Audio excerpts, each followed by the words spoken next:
Mark says, ang mahirap kasi ngayon, bakit naghahati tayo ng opinion? Hindi tulad noon, isa lang ang sigaw, Marcos Sr. resign. Ano ba ayaw nila kay Sara and nanay na nanay at matapang na Gabriela? Sir, actually hindi. Hindi tayo naghahati ng opinion.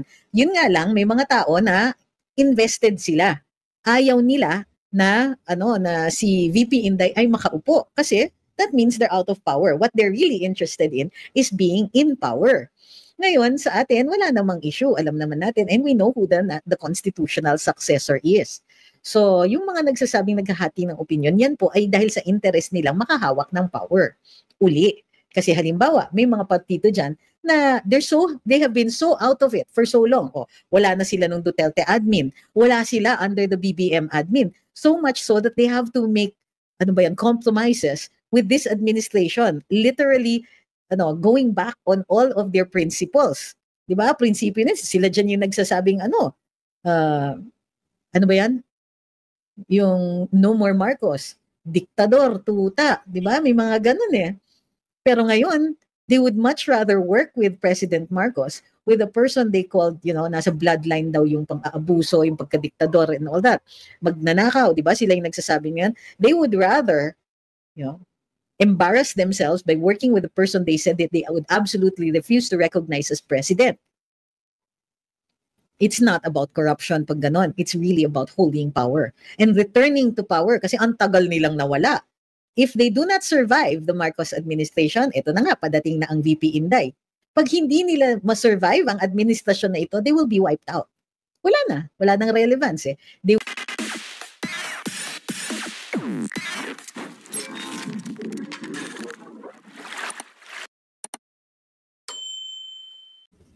That's not true.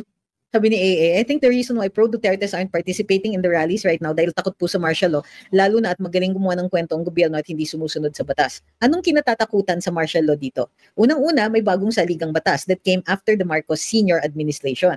Posibleng malupit.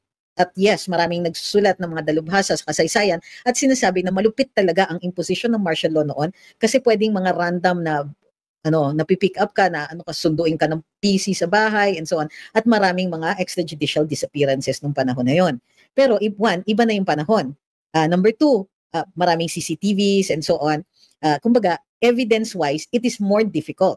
But even more, number three, this is not going to be the same martial law as it was in 1970s. So ang tanong ko, kung ang alam ninyo ay may mga tao na naniniwalang magkaka-martial law kung magpa-participate sila sa rallies, obligasyon natin na i-explain that that's not necessarily going to happen. Kasi maliwanag kung ano yung mga requirements para sa declaration na yan. Invasion or lawless violence. So, violent ba ang rally? O kung mayroong ayan na naman, tapos mag-speculate kayo, paano kung may agitators? O paano kung may may manggulo and so on? Decision natin, mga participants sa rally ang hindi makilahok at yung magpabaya dun sa mga nanggugulo sa isang rally. Kasi para sa akin but this is just my opinion, yung mga ganitong fears can sometimes be irrational and self-defeating. Kung ayaw mo mag-rally, sabihin nyo na lang na ayaw mo mag-rally. Pero yung gagawa ka ng dahilan katulad niyan, which is not rational and not supported by the law, ayan ang dangerous. Kasi nakakahawa din yung ganyan. In the same way na nakakahawa ang talino, nakakahawa din ang opposite nun. Sabi ni Ma'am Karen, pero sa lahat ng bibiruin, ikaw pa talaga biniro niya. Feeling ko talaga puntirya ka na niya to be a member of her admin soon. Narinig niyo ba? Sabi ni philosopher Ante Anclair, sinisiraan daw siya, di ba siya mismo sumisira sa sarili niya na tameme when Inday told her di siya dapat ipagmalaki sa international scene. Ang grabe mag-real talk si VP, actually, ang tingin ko kaya lang ako nabanggit ni VP Inday dahil nandun ako sa harap. Di syempre, kitang-kita, alangan naman magturo siya ng iba. Pero alam niya kasi yung harap, puro vloggers. So, kasama ko si MJ, si Coco Locoy, si Aaron, dumating si Ma'am Joey. So, tingin ko, ewan ko kung nakikinig si VP Inday. Pero sure na sure ako biro yun. Alam niyo naman si VP Inday mapagbiro. Hi kay Paps De Jesus. Hello, kay GL, nandun siya sa Laguna Beach, California. Sabi ni AA, thank you for clarifying. Kasi yung nangyari sa Menjola, lalo po sa amin na hindi maalam sa batas, medyo nakakakaba po. Hindi ako kabado. Yan yung purpose kasi ng rallies is to project numbers. Kaya nga lately, dahil hindi pumupunta ang mga DDS, sobrang kampante na marami tayo. Sobrang kampante. Uy, thank you very much kay Ramil Garceniego. Sobrang kampante nung iba na pwede nilang sabihin, ay hindi kami sasama kasi busy na, ganyan. A lot of our freedoms, nabili natin under the Duterte administration, lalong-lalo na halimbawa for the families of MIUs o yung mga PNP, kaya yung in-improve yung kanilang mga take-home, in-improve yung kanilang salary grades, improved lahat ng mga yan. So, totoo naman din po the more comfortable people are, the less likely na magrarally sila. Pero pagka nandun na, may feeling gipit na, well, yung iba natutulak na to that. But there's another factor dito sa Pilipinas. Alam niyo kung ano yon? Trauma. Kaya yung kanina yung nagsasabing natatakot mag-declare uli ng martial law. Trauma yan. From the martial law that they know. Trauma din yung ang mga parents namin. Ang trauma nila was from World War II. So takot na takot sila dahil may martial law din under the Japanese, di ba? Because it was an occupying army. So nakakatakot yung mga Hapon, and that trauma lingers and it gets passed on. Dahil may fears ang ating mga magulang, pinapasa nila yan sa atin. So for those whose parents were witness to atrocities and to the Japanese occupation, that trauma was passed. If it was your grandparents, they passed it to your parents, who were also witness to the trauma of martial law under Marcos Sr. So yun yung it is time for us to acknowledge this trauma and break out of it. Kasi we will forever be acting out of fear if we do not take our destiny into our own hands. Kung hindi tayo mag-take control ng ating kinatatakutan, yun po, will forever control us. We do not want to be controlled by our fears. Dapat ang fears natin ang kinokontrol natin. Hi, Tatay Amik. Ay, kayo pala yun. Naku, maraming salamat. Grabe ang suporta ni Tatay Amik talaga dito sa atin sa Luminous. Teka, i-post natin. Thank you kay Tatay Amik. Yan. Na-meet ko si Tatay Amik dun sa sa Dahig. Hi po. Ito sabi ni Ma'am Gracia sa TikTok, lola ko tinago ng parents niya under bulks of coconut leaves. Oh. Si Ma'am BM naman, sama niyo po ako sa GC pag live si attorney. Sama-sama tayo. Kakabanas mga bastos na commenters sa video. Salamat po. Sabi ni Ma'am Karen, kita ko nga attorney, laki ng respeto sa inyo ni Inday bilang kapwa-abogado. Tingin ko, B will just be shameful. Kapal ng mukha na di bababa pag DDS nagrarally kasi law-abiding ang DDS never violent or seditious unlike sa Yellows and NED-funded, which makes him paranoid kasi mga violente at lumalabag sa batas na sumisira ng public at private structures. Oo, kasi ang DDS, actually, ang mindset is right-leaning and very conservative. Yan yung political profile ng mga ng DDS. So, I'm not saying that every single one is, pero generally speaking. So, nagiging natural political katunggali, kumbaga, opposition natin ay yung mga left-leaning and liberal. Pero we don't have to be boxed in by our own beliefs, di ba? Like I said, kaya nga may bagong programa. Ang kasama ko sa bagong programa is Edwin Lacerda, who is spokes of Noynoy, Pinoy. Samantalang ako, press secretary ni President Marcos. But kaibigan ko rin si former President Duterte. And syempre kasama ko sa cabinet dati si Vice President Inday.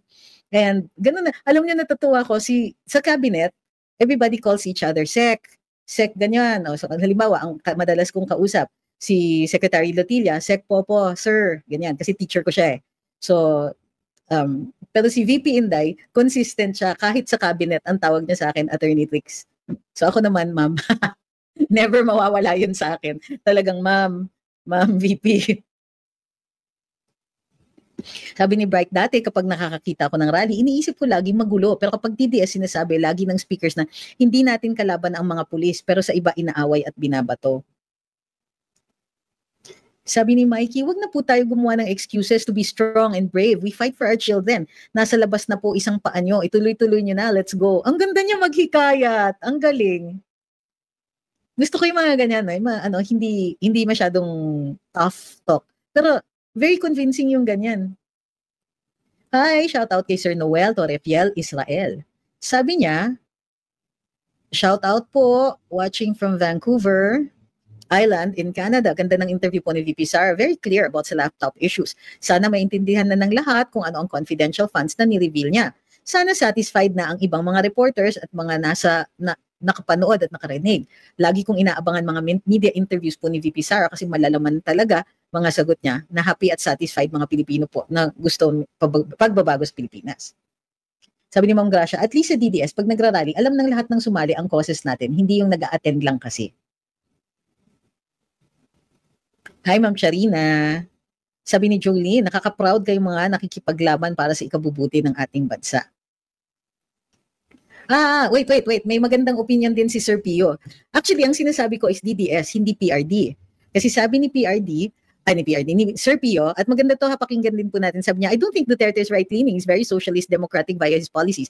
The left in PH are self-satisfied posers, alam mata pobre. Grabe si Sir, but you know what? I can't say that he's wrong. Sabi ni Ma'am Karen, kasi most DDS, productive citizens, kaya gusto ng matinong pamamalakad at may logic at gusto ng matinong debate para matuto. Unlike sa yellows na rabid at hypocrites.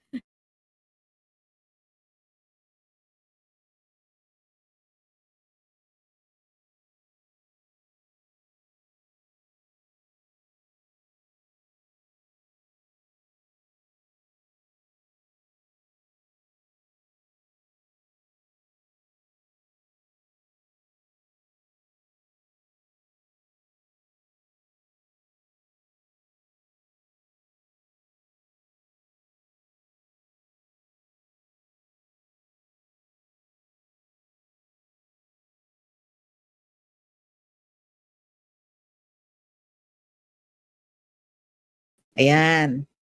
Hindi po nawala ang live. Sabi ni Ma'am Sia, ang DDS hindi lutang. Ay, nasa na yung kay Ma'am Karen, nabitin yung pagkabasa ko. Hi, Eric. Andito si Eric Florentino. Teka, hinahanap ko yung kay Ma'am Karen. Ay, nawala yung comment ni Ma'am Karen. Ma'am Karen, pakibalik yung binabasa ko. Sabi ni Ma'am Eva, I'm 72 years old, dying wish ko makita ko pa ang maayos na Pinas under Inday Sara. Too much nang ginagawa sa Pinas. Kawawa tayong mga Pinoy. Always watching from NJ. Alam niyo ma'am, sa totoo lang, thank you for being so supportive kahit nandyan kayo. So, nung last rally sa harap po ng Dasmariñas, ang dami naming seniors na pumunta at sinasabi talaga nila, hindi ako pwedeng manahimik. Aba, yung iba nakatungkod pa at sinasabi, kinikilabutan ako, sinasabi na, dinededicate na nila ang buhay nila na masaayos ang Pilipinas alang-alang sa mga apo nila. O di ba? Nakaka-touch. Hi Ma'am Tinay from Bacoor. Hi Vin, sabi niya, maraming mangkukulam sa Pilipinas. Are they pro-admin? What we do not change, we allow. At the very least, we have to try to change, di ba? The intention is important. Hey, baby cat. Come here. Oh, you need grass. Sabi ni Sir Jesse, senators, dapat talaga abogado para alam ang batas. Kaya pwede po kayo sa 2028 para mapalitan na yung walang alam sa batas, may pabendalo pa yung iba.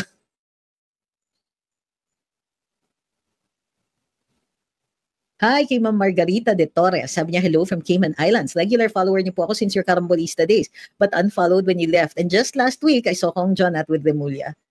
Oh, well, magkakilala sila eh. Sabi ni Ma'am Karen, nawawala comments ko. Attorney, pinupuntiri ata ako ni Meta kasi suki ako dito sa Luminous. At account niyo. Good luck, Meta. Dali, gumawa ng bagong account. Gawa kayo ng backup. Sabi ni The Top, UK Vlogs, BBM scheme is to feed us obvious lies left and right, non-stop, and annoy us to exhaustion. Smokescreen, cover up. All we need is, bitin. Mark says, ang mahirap kasi ngayon, bakit naghahati tayo ng opinion? Hindi tulad noon, isa lang ang sigaw, Marcos Sr. resign. Ano ba ayaw nila kay Sara and nanay na nanay at matapang na Gabriela? Sir, actually hindi tayo naghahati ng opinion. Yun nga lang, may mga tao na invested sila. Ayaw nila na si VP Inday ay makaupo kasi that means they're out of power. What they're really interested in is being in power. Ngayon, sa atin, wala namang issue. Alam naman natin, and we know who the constitutional successor is. So, yung mga nagsasabing naghahati ng opinion, yan po ay dahil sa interest nilang makahawak ng power. Uli, Kasi halimbawa, may mga partito dyan na they have been so out of it for so long. O, wala na sila nung Duterte admin. Wala sila under the BBM admin. So much so that they have to make compromises with this administration. Literally, going back on all of their principles. Di ba? Prinsipyo na, sila dyan yung nagsasabing uh, ano ba yan? Yung no more Marcos, diktador, tuta, di ba? May mga ganun eh. Pero ngayon, they would much rather work with President Marcos, with a person they called, nasa bloodline daw yung pang-aabuso, yung pagkadiktador and all that. Magnanakaw, di ba? Sila yung nagsasabi niyan. They would rather, embarrass themselves by working with a person they said that they would absolutely refuse to recognize as president. It's not about corruption pag ganon. It's really about holding power and returning to power kasi ang tagal nilang nawala. If they do not survive the Marcos administration, ito na nga, padating na ang VP Inday. Pag hindi nila ma-survive ang administrasyon na ito, they will be wiped out. Wala nang relevance eh. They will have to start looking for either a new political party or again, try to make it work. Parang Sonny Trillanes, tignan ninyo. He started out very popular, panahon ni GMA, because may katunggali siya to the point that he was able to win for senator. And then he, naging parang, he worked very closely to the point that many people were calling him the errand boy of Pinoy. He worked very closely, but hirap na yung at the time, nakapasok pa sa power yung kanilang mga party list nila, tapos si Senator Trillanes was a senator, but their downfall was in the Duterte administration. And they have been out for an entire administration. Wala pa silang significant win nitong last election. So it's the Duterte administration plus half of the Marcos administration. Wala silang power. So in order to make themselves relevant, Sonny Trillanes has to do things like push for the ICC denial of interim release, yung mga ganyan. And he has to destroy VP Inday Sara. He has to keep hammering away at the Dutertes because they will not, if in the next 3 years they do not manage to clamber back or to crawl their way up and scratch their way up back to power, they will have been out of power for 12 years. And that's a long time. It's going to be very difficult to rebuild a constituency from that. So he's got to slug away and keep wailing away at the Dutertes because that's the only thing that gives him some kind of relevance.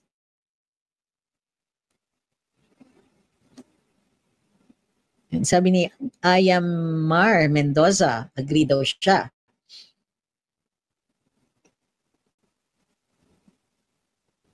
Sabi ni Tatay's Grind, ayan.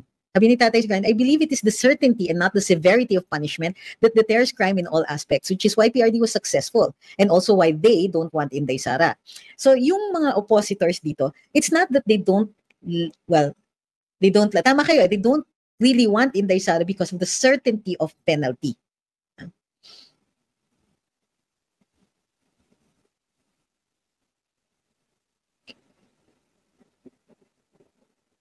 Sabi ni Patrick, sorry, out of topic lang, ganda daw ng background.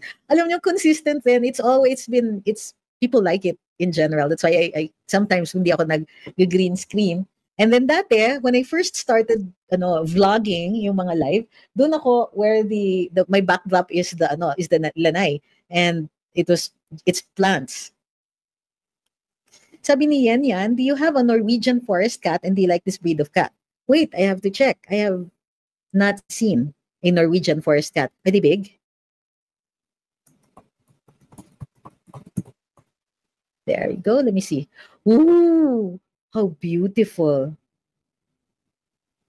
Wow. I hope Suki is nice to these to these kinds of cats. Well, obviously, I like them now kasi tinitignan ko, ganda pala.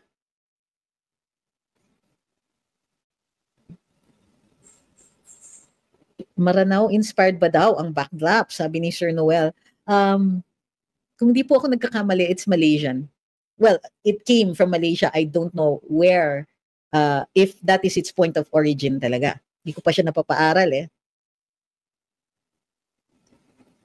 Hi kay Kim Ayales, nasa UK siya. Kanina pa ako abang-abang mag-red ang icon ng FB mo para sa live. It's 5 p.m. here. Wow. Uy, si Moonwolf, sabi niya, I've been following you for 10 years na pala. Maraming salamat. Naku, maraming salamat para dun sa It's like, it's like sharing a lifetime together. And that's what I like about this modern technology. It's suddenly we have friends everywhere. Sabi ni Bruno Earth, makakalabas pa ba si tatay mo? Opo, ako confident ako. Sabi ni Kim, pa-shout, ay, nabasa ko pala. Si Jade, sabi niya, alam nila kasi more strict si VP than her father. That is true. Kung nagka-problema sila kay PRD, what more kay VP? Sabi ni Pobreng Pinoy, it dawned on me na yung international media has tried to narrate that there is a Duterte Marcos dynasty feud, when in fact it is people versus Marcos. Trying to paint PRD still has influence regarding the ICC case. Hi kay Valentino Ogali.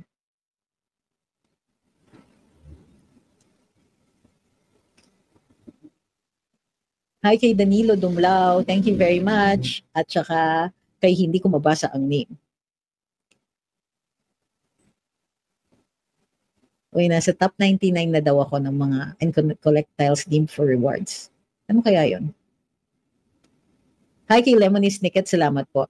Sabi ni Monsieur, desperado na kasi si Trillanes. Pati na rin si Delima. Sabi ni Mav, given what Comelec is doing, okay, ganito yon. There is only, in any election, actually, one of the persons who fell victim to the mentality that you can actually cheat entirely in the elections, I think was this administration.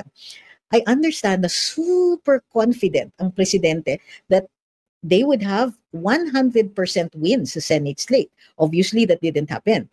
From what I understand, the prevailing theory is that yung foreign influence ay nanaig, particularly with two candidates.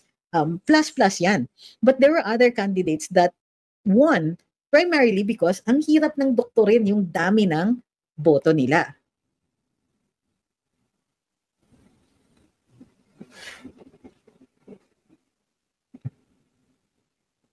When ang show nyo sa Bilyo? October 27 po. I understand it's at 9 a.m.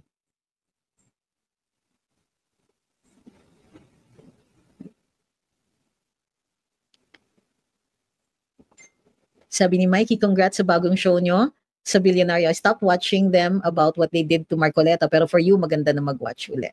Yes po, could you please comment dun sa teaser na I put the link here, but I can do so again. Kasi nga, I don't want na manaig yung mga nasty comments ng mga nasa kabila.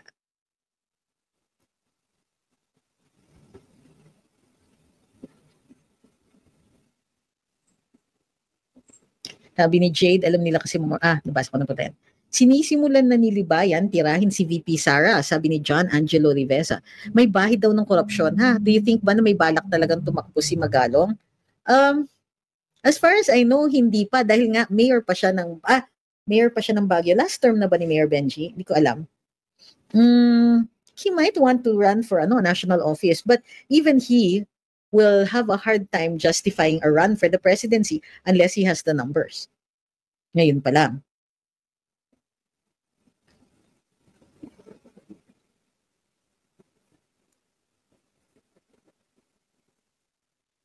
Sabi ni Jeffrey, sorry, humikab na naman ako. Sabi ni Jeffrey, nagtataka ako kay Bam Aquino, nakilala na kalaban nila ang Marcos. Bakit tila niya nila ngayon si Marcos? Well, obviously, ganito yun power attracts power and people who want power are attracted to people who have it.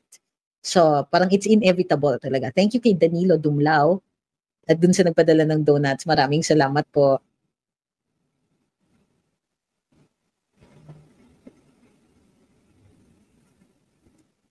Ang favorite part ko dun sa guesting, sa pagpunta ni Inday dun sa VP Inday sa Pandesal-lan ng Kamuning Bakery. Kasi yung sinabi niya, alam niyo ba, nagtatrabaho ang presidente? Parang, sabi ko, how natural.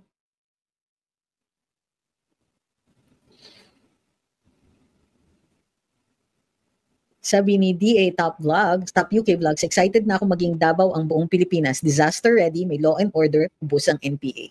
O, yun. At may malayang, may karapatan at buo at ine-execute ang karapatan ng malayang pagpapahayag.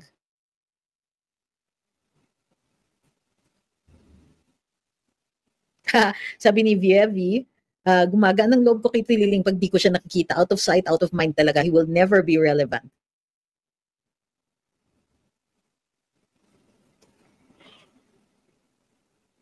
Ano yun? Sabi ni Alvin Coritana, for mine, much better to secure accountable being official. I am right? Parang balik-baliktad po, sir.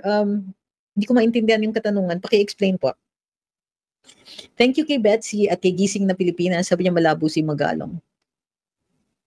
Ako, I think that he should run for senator. Sabi ni Yante, subscribe ko si Atty. Libayan kasi parang dilawan at kakampink yung galawan nila. Oh. Sabi ni Kim, bagay na bagay po talaga sa inyo mag-senador. Ewan ko ba bakit nananalo ang katulad ni Lito Lapid at Bong Revilla.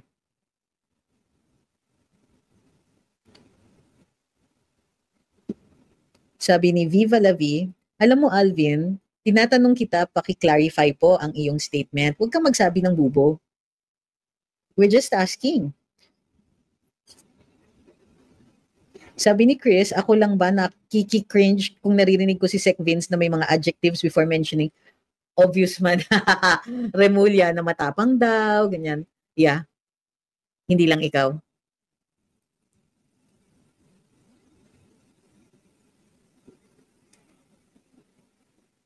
Hi there. Harfox, congrats sa bagong mong show. Dati akong follower ng Karambola dahil wala ka na, nag-unfollow na ako. Or follow na kayo dun sa program, ha? Sabi ni Ma'am Samin, nasayaw ka na rin. Oo nga. Diyos ko, ako talaga hindi yan talaga ang bukod tanging sayaw ko sa TikTok. Ay, hindi. Pangalawa na pala yan kasi itong sinakriset.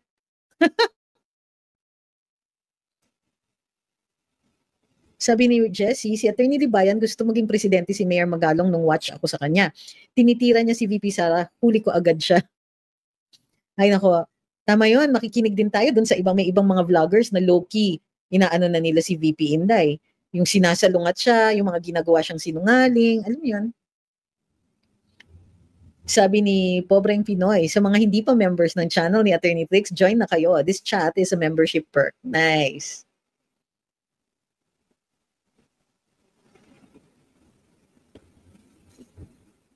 Sabi ni DA Top, Libayan is light pink. Kunyang yun, nagpapaka-neutral sa DDS para di siya mawalan ng subscribers.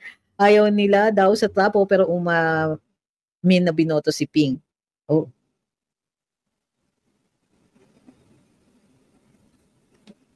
Ano yung bilyonaryo? It's a network. They have television actually. Pablito says, good evening. Mula nang mawala ka na sa Karambola, di na ako nanood watching from Queens. O ayan, may mapapanood na kayo uli sa Bilyonaryo starting October 27.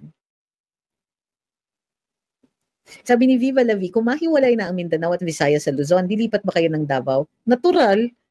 Anong gagawin ko dito? Eh, di ba? Matagal na actually namin pinaghahandaan yung possibility na mangyari yan. I don't mind holding a Mindanao Republic passport. Kung sakasakali.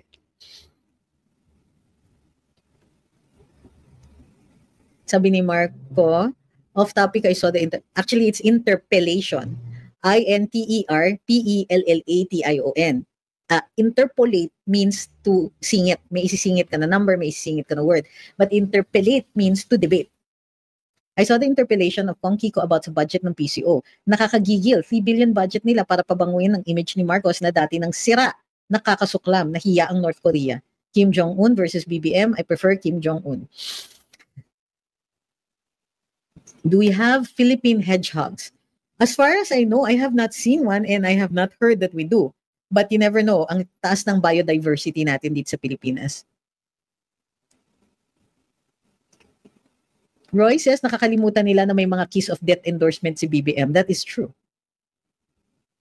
Hi kay Amicus. Alright, dahil ramdam ko na yung antok. Pasensya na po. Father-in-law. Sabi ni Moana, father-in-law daw ni Attorney Libayan, si Mayor Magalong. Oh, I didn't know that. Well, to be fair, magkaibigan kami ni Mayor Magalong. I think that he's really upright and I've known him since he was SAF, which is a long time ago. So, I can't say naman nakilala ko siya since kadete siya, no? But I know that since he was in SAF, yeah. Sabi ni Paolo, bakit binibiro ka ni VP Inday with regard sa bilyonaryo? Hindi ako biniro tungkol sa bilyonaryo. Binibiro niya ako na, bakit bilyonaryo ba yung nagtanong? Hindi ba? Manila Times ang nagtanong. Hindi. Si Ian. Taga saan ba si Ian? Bilyo ba si Ian? Yung reporter? Parang hindi naman. Will the show be daily? That's what they say. Hindi ko sure. I think we're going to test it for about 3 weeks. What day and time slot? Daily po, 9 a.m. Bilyonaryo. You can subscribe to their YouTube, ha? Sabi ni Like Mike Hunyango yan. Sino po? Sabi ni AA, yung PCO may 10 million per month galing sa office ng First Lady as per Kong Paulo Marcoleta. Ginagamit daw to pay for the tolls. Kasama pala sa budget ang First Lady. Oo nga eh. If they, well, pwede naman kasi, allowed naman na magkaroon ng tanggapan ang unang ginang. Kasi under the theory na they do a lot of the socials for the president. Start sa Monday, hindi pa po, October 27 po. Monday ba ang October 27? Ano bang date ngayon? 18 ngayon eh, so 6 days from now.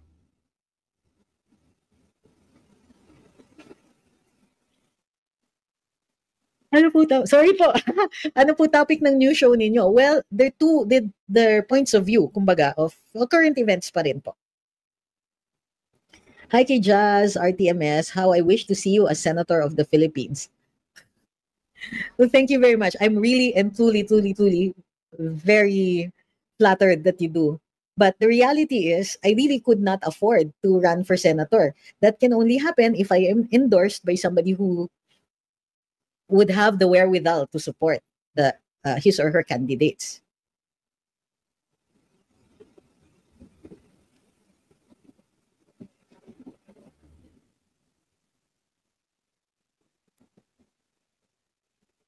Sabi ni Delson Moore, sana you can showcase our indigenous outfits sa show ninyo.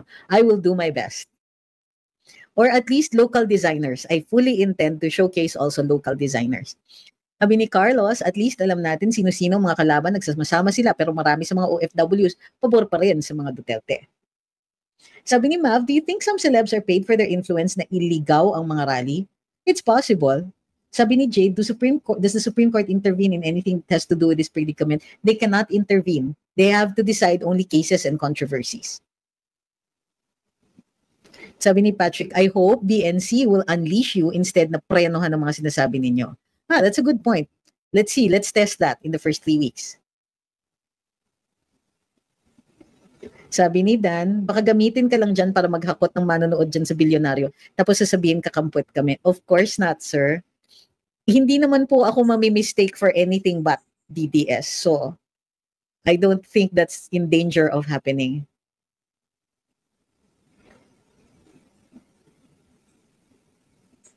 Sabi ni Ma'am BM, nag-comment na po ako dun sa Bilyo. Sabi ko, I don't like Bilyo, but because of Attorney Trixie, mapipilitan tuloy mag-follow. Daming bastos na commenters doon. Napansin ko naman. Hindi naman but this is just the start. Tignan natin how consistent they're going to be. Kasi ako, mas kilala ko kayo. At mas consistent kayo. Nung nanonood kayo sa Karambola parating andun kayo.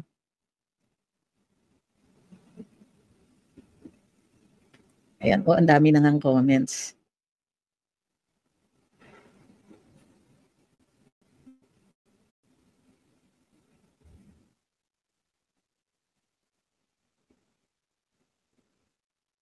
Oops. Okay.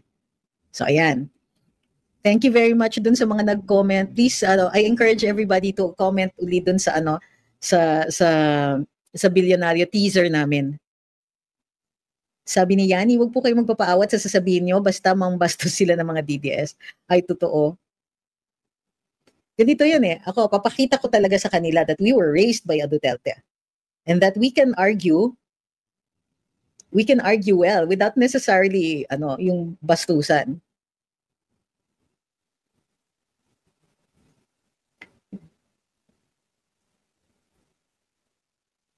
Okay, so maraming salamat po that you have stayed up with me. I apologize for the lateness of our live ngayon, but thank you very much. Yun, thank you very much. Sabi nung isa, maraming viewers daw pag DDS kasi ang daming trolls. Talaga? I'd like to think not.